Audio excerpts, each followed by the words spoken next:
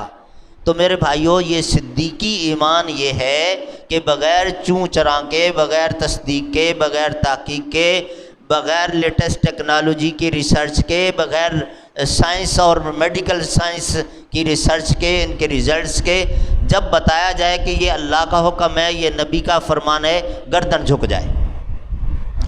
آج یہ جو ہم عام طور پہ کہہ رہے ہوتے ہیں جی روزے کے متعلق میڈیکل سائنس کہتی ہے یہ فائدے ہیں، اب اگر وہ نظریہ رکھ کے روزہ رکھا تو پھر وہ دنیاوی فائدے ہی ملیں گے، کولیسٹرول ہی کنٹرول میں ہوگا، پھر روزے کا جو اجر و ثواب ہے وہ نہیں ملے گا۔ روزے کا اجر و ثواب یا کسی بھی نیکی کا اسی وقت ملے گا جب ہماری انٹینشن یہ ہو، ہماری نیت یہ ہو کہ یہ اس رب کا حکم ہے، یہ پیارے نبی کی سنت ہے، تب ثواب ملے گا۔ تو بہرحال اللہ رب العالمین ہم سب کو بھی حضرت ابو بکر صدیق رضی اللہ تعالی عنہ جیسا ایمان اپنے دلوں میں پیدا کرنے کی توفیق عطا فرمائے۔ ہے بڑا مشکل، ابو بکر صدیق کے درجے کو کون پہنچے گا، لیکن ہمیں کوشش یہ کرنی ہے کہ جو بھی بات رسول کریم صلی اللہ علیہ وسلم کی طرف سے آ جائے بغیر چوں چرا ہم تسلیم کر لیں۔ اللہ اسی پر ہمارا خاتمہ فرمائے۔ انشاءاللہ اس کے بعد بیعت عقبہ اولیٰ اور ثانیہ آتی ہے، وہ کل ہم بیان کریں گے۔ رب العالمین ہمیں اپنے پیارے نبی سے سچی محبت نصیب فرمائے۔ سبحان ربک رب العزت عما یصفون والسلام علی المرسلین والحمد للہ رب العالمین۔